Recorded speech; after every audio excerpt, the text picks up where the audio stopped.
Я начинаю вышивку с пришивания пайеток с бисеринкой. Через центр пайетки я продеваю нить с бисером. Первую я закрепляю пайетку 2 раза. И дальше зигзагообразно я буду двигаться, заполняя все пространство. Получается так, что пайетки будут лежать в шахматном порядке. Если вы будете работать мононитью, то она будет с лицевой стороны незаметна под органзой. Работая с леской, старайтесь ее немного придерживать второй рукой, потому что она путается, закручивается.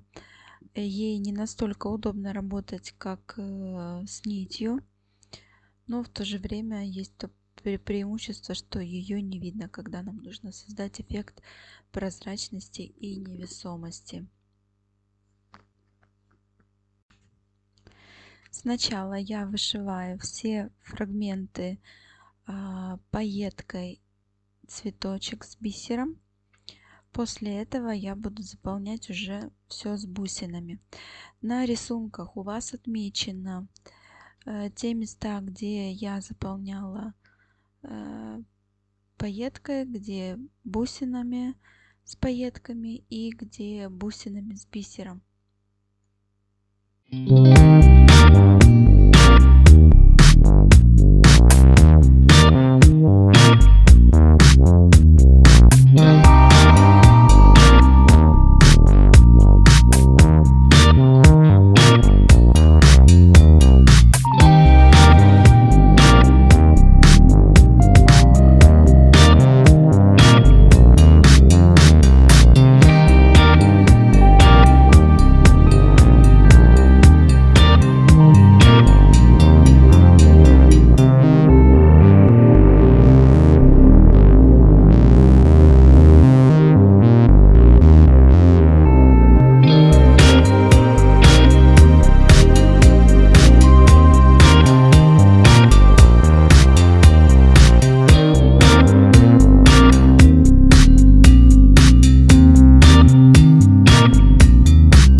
После того, как я вышила все пайетками, я снова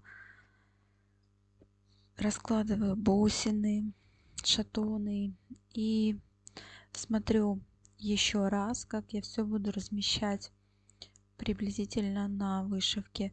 В широких местах я размещаю самые крупные бусины, там, где идет к сужению, я размещаю бусины поменьше.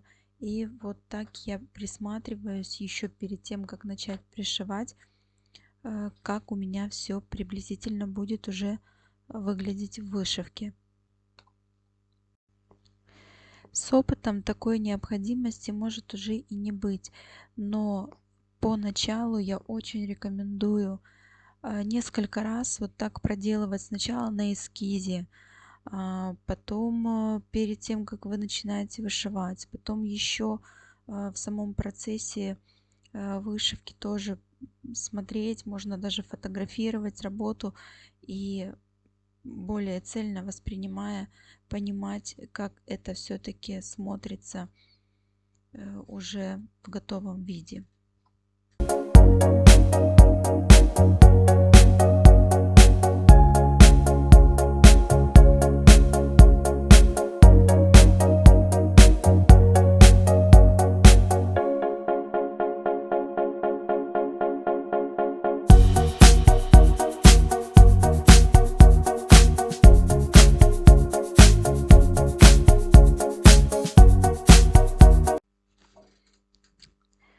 В этой работе стразы я пришиваю мононитью. Сейчас вы посмотрите медленно, как пришивается одна стразинка, и потом все остальные можно пришить точно так же.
После того, как мы пришили стразы, я пришиваю бусины, нить в 2 сложения.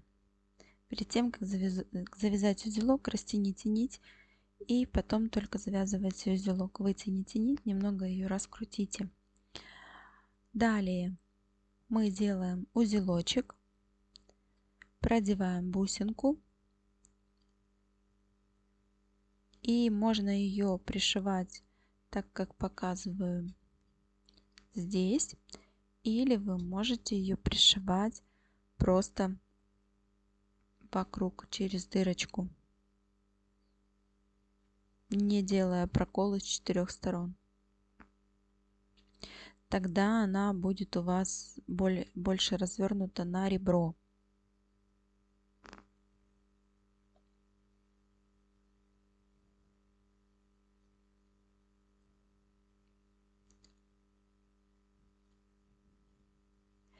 И дальше от бусины я начинаю двигаться зигзагом.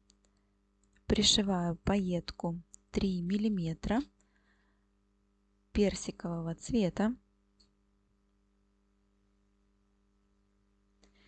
Шаг приблизительно у меня сантиметр.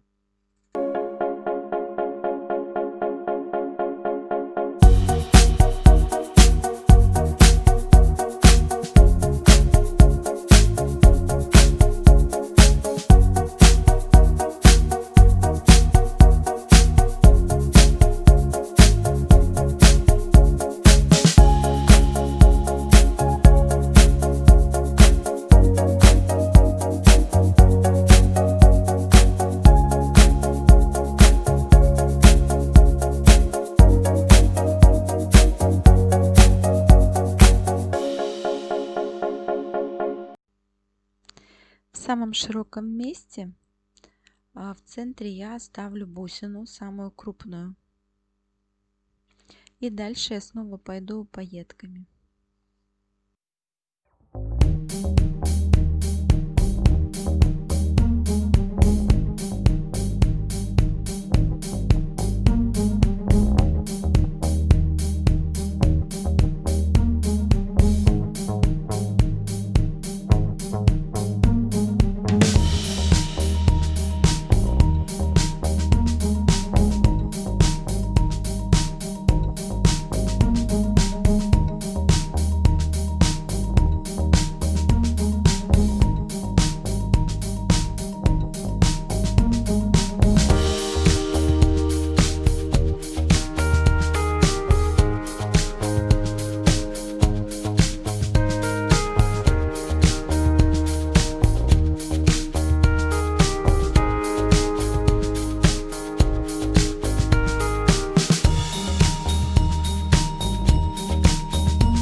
И еще один вид заполнения — это жемчужная бусина 4 миллиметра и бисер 11 номер.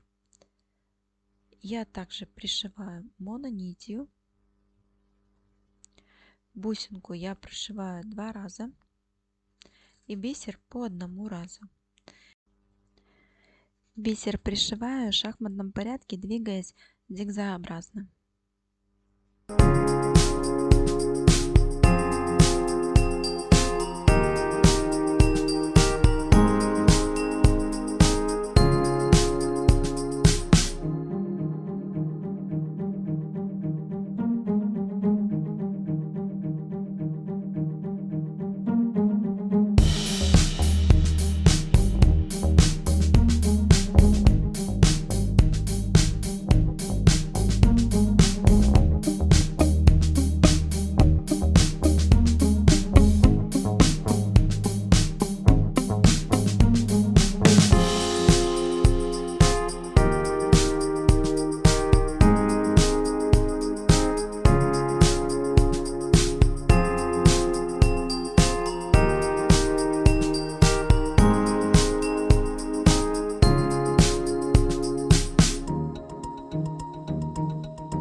Итак, вот такой вид имеет вышивка с изнанки. Остается только спрятать все узелочки, все хвостики. Не забудьте убрать ручку. И все, наша работа готова. Можно дальше использовать ее в декоре.